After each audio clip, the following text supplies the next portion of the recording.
The night had a strange stillness to it. Not the kind of quiet that soothes, but the kind that warns.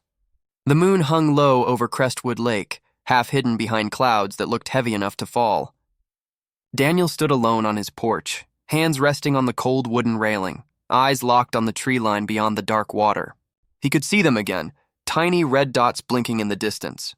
Drones, watching, recording, counting every inch of his land. He had grown used to their presence, but tonight they moved differently. Slower, deliberate, like hunters circling prey. Inside the house, the lights flickered once, then again. Daniel turned to the window. The power had been unstable all week. The HOA's engineers had blamed maintenance. He didn't buy it. Every shadow in the house felt like an eye. He walked to the old clock hanging in his father's study. Its tick-tock echoed through the hall, too loud for the silence around it. The air smelled faintly of oil and rain. Somewhere deep in his bones, Daniel knew. Tonight wasn't like the others. Something was about to happen. Hours passed. The lake reflected a storm building in the distance. When the first flash of lightning cracked across the sky, Daniel saw it. Movement on the road, headlights, dozens of them. Trucks, vans, armored carriers, rolling through the night in perfect formation. Their tires hissed on the wet gravel, their engines growled like approaching thunder. At the front, a large black SUV with the HOA insignia printed across its side. Daniel whispered under his breath, "So this is how it ends." The convoy stopped just short of his gate. Loudspeakers hummed to life. A synthetic voice echoed through the valley. "This is a controlled operation under the authority of the Homeowners Alliance. Please remain calm and prepare to vacate the property." Daniel stepped out, rain beginning to fall on his shoulders. His hands clenched into fists. He felt the chill of the storm but didn't flinch. "This is my home," he muttered, just loud enough for the nearest camera to catch. The voice repeated, firmer this time. "You are in violation of Community Code Section 4.2. Property possession will now be reclaimed." Daniel laughed bitterly. Reclaimed by who? People who've never built anything but fences? Neighbors began to appear at the edges of the road, drawn by the flashing lights. Phones came out, cameras pointed. The world was watching again. Crestwood's endless war between one man and an institution. Inside HOA headquarters, miles away, Officer Maren sat before a wall of screens. Each one showed a different camera feed. Drones above the property, thermal scans, body cam footage. The operation had been planned for weeks, executed to perfection. She'd been part of that plan. She was supposed to monitor and record, not feel. But as Daniel's soaked figure appeared on her main monitor, she couldn't look away. Her superior, Director Vaughn, stood behind her, arms folded.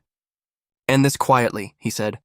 "Yes, sir," Maren replied softly, but her voice didn't carry conviction anymore. She watched as Daniel walked forward, through mud and rain, toward the armed officers.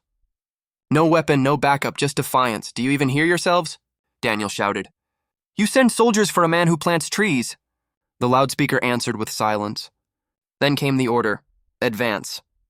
2 officers moved toward him. The crowd screamed. Someone shouted, "Let him speak." Another yelled, "This is his land." Maren's hands hovered over the radio. She could override the feed, call off the strike team, delay the order for evacuation. But doing so would expose her, cost her career. She closed her eyes and whispered, "He doesn't deserve this." Director Vaughn turned. "What was that?" "Nothing, sir." But her heart was already rebelling. On screen, Daniel raised a folder high above his head. "You want paperwork?" he yelled. "Here it is!" Rain poured harder now, making the papers inside almost invisible. But he didn't care. It was the deed to his property, signed in ink faded by decades. His father's name was still visible. He held it like a shield. The lead officer stopped, visor dripping with rain. "Sir, please step back." Daniel shook his head. No one steps back from their own history. The officer hesitated, the moment of uncertainty spreading through the line like static. Maren leaned forward in her chair. "Don't do it," she whispered, as if the words could travel through the screen. Suddenly, a flash of headlights illuminated the road behind Daniel. A small car had pulled up. The door opened. A figure stepped out, Maren, in person. Her hair soaked, her uniform undone, her badge left behind on her desk. The camera crews gasped. Vaughn leaned forward at headquarters. Is that Maren? She walked straight toward Daniel, ignoring the officers shouting for her to stop. The rain plastered her clothes to her skin, but she didn't slow down. She reached the line and stood between Daniel and the men with rifles. Stop this, she said, her voice shaking but firm. He's not your enemy, the commander frowned. Officer, you're out of line. No, she said. You are. Her voice carried across the road. The neighbors fell silent. Even the storm seemed to pause. Maren turned to face Daniel. You were right, she said softly. They don't want peace. They want control. Daniel stared at her, confused, his lips trembling. Why are you here? Because someone has to draw the line, she replied. Vaughn's voice crackled through the earpieces of every officer. Disarm her now, but no one moved.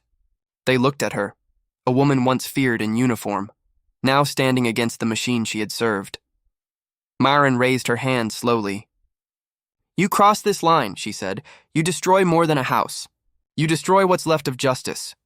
Thunder rolled again, shaking the valley.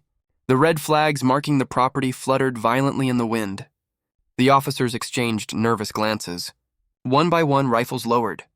The sound of engines faded into the background hum of rain. Daniel took a step forward, his voice breaking. You did this? She nodded. No, we did this.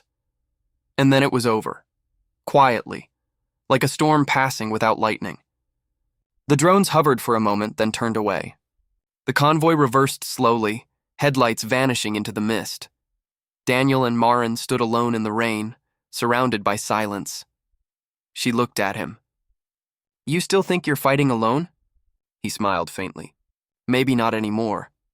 The camera that had been recording everything zoomed in one last time. Two figures standing in the mud, one drenched in guilt, the other in stubborn hope. Behind them, the lake reflected faint red light, not from drones this time, but from dawn breaking through the clouds. For the first time in years, Crestwood Lake felt alive again. The red line had been drawn, and this time it belonged to the people.